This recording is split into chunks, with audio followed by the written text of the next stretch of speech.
With both figures gone from shelves, which of these, if either, are worth what they're going for on the aftermarket? Or does it even matter? Today on Thirsty Thursday Toys, we're going to make a spitter shooter for your next Jurassic-themed party and compare the Hammond and Amber Collection Dilophosauruses. Dilophosaurus? What's the plural? For these mini drinks, you'll need limes, small lemons, silver rum, black food coloring, strawberry syrup, party shot syringes, some kind of citrus juicer, and a knife. You will need to shake or stir this, so set some ice in whatever container you prefer and a drop of black food coloring. Take the lime and the small lemon, cut both in half, and juice both halves of each. You'll need 1 ounce of lemon juice and 1 ounce of lime juice. If you have a little extra juice, you could save that for later or add it in for some extra acidic goodness. Take those peels and cut notches in them to match the Dilophosaurus frills. Then cut a small hole in the middle so they fit right around the front of the party shot syringes, and set those aside for later. Add in 1.5 ounces of that rum, then 1/2 ounce of strawberry syrup. Shake it or stir it until it all turns black. Suck up about 1/2 ounce or so into each syringe. Add those Dilophosaurus frills and they're ready to go. Cheers! Don't get it in their eye though, because we don't want to actually recreate the movie scene. That's good. The Amber Collection started with a bang, with some incredible raptors and humans, giving us plenty of accessories, screen accuracy, and long-awaited characters in figure form like Mr. Arnold. While there were some nitpicks and quality control issues, it was definitely a dream toy line for those of us who grew up on Jurassic Park. Then the line went out with a whimper by just kind of ending. Were sales too low? Was there a change in Mattel leadership? Did they realize that they'd have to make some massive and expensive figures to keep everything in scale? And putting out a Brachiosaurus double the size and cost of the one we have now would not be the most feasible thing? Either way, we were left with incomplete casts, but some mighty fine figures like this Dilophosaurus. Retailing for $25 at only a few places, as far as I'm aware you could only get it at like GameStop and Amazon, this figure has since jumped to over $100 on the aftermarket. Almost $200 if it's still sealed, and I can see why. Great sculpt and details, one of the best Jurassic accessories ever in the spinning East dock sign, and optional frill. Emphasis on the optional. For some reason, Mattel has a hard time fathoming the Dilophosaurus without the frill. Every single figure has one, except for these where you can choose to have it or not. Now, the end of the line, especially with the advent of the Hammond collection, has left some collectors questioning how to proceed. I've seen many selling off their Amber collection figures.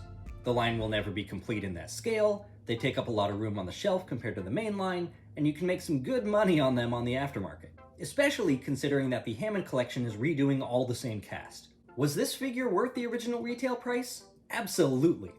Is this figure worth upwards of $100? I probably wouldn't spend that much on it. I guess we need to take a few things into account. Do you love the look of the dinosaur? Do you have the Dennis Nedry to go with it? Are you trying to get a whole flock of them?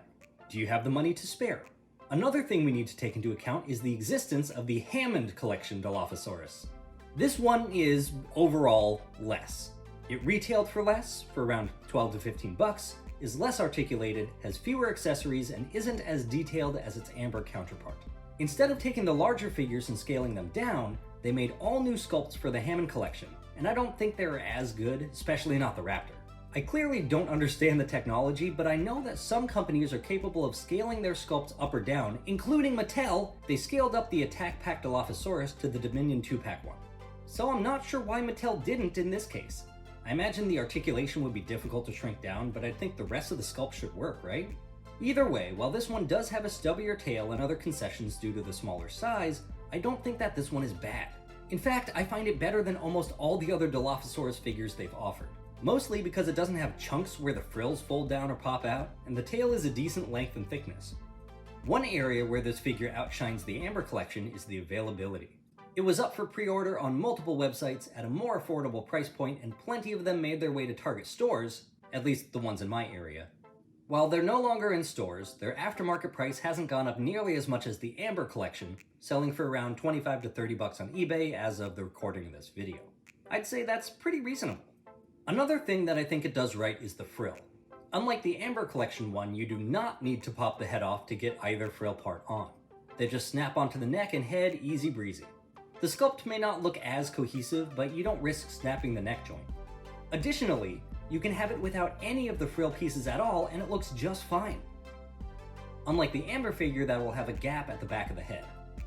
As far as the spit goes, I'm sure you have an extra one somewhere from the multitude of previously released Dilophosaurs. And while it doesn't plug into the mouth, you can just stick it in and close the jaws around it to hold it in place. Finally, we have the issue of scale. The Hammond figures are designed to scale with the rest of the mainline Mattel figures, which is a clever move.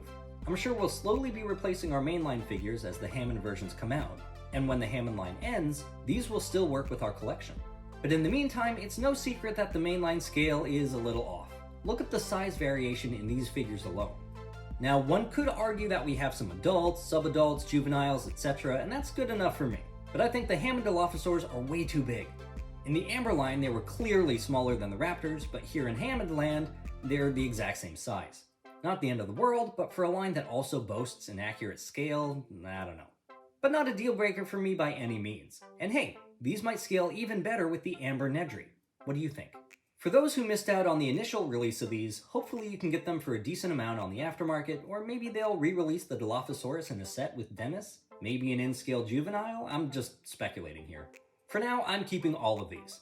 I love the sculpt of the Amber figure, I love the little setup with the smaller Hammond figures, and they're just fun toys that don't take up too much space, all things considered. Additionally, the Amber Dilophosaurus can work as a more scientifically accurate figure with the mainline humans. Ditch the frill, and the size works. While I would have loved to see the Amber collection continue, I'm more than happy to see the Hammond collection churn out figures due for an articulated update. And the price point and distribution is pretty nice too. I know that the baby T-Rex and Compies were already released in the Amber collection, but I'd love to see them in this new scale, along with the Spinosaurus. I mean, the Baryonyx was a dream figure for me, and we got that right out the gate, so everything else is just icing on the cake. Oh, a Mosasaurus would be stellar. What are you hoping to see? Until then, thanks for watching, liking, and subscribing, and please drink responsibly. Can't you just pour these into shot glasses and serve them and drink them like a normal person? Well, sure, but where's the fun in that?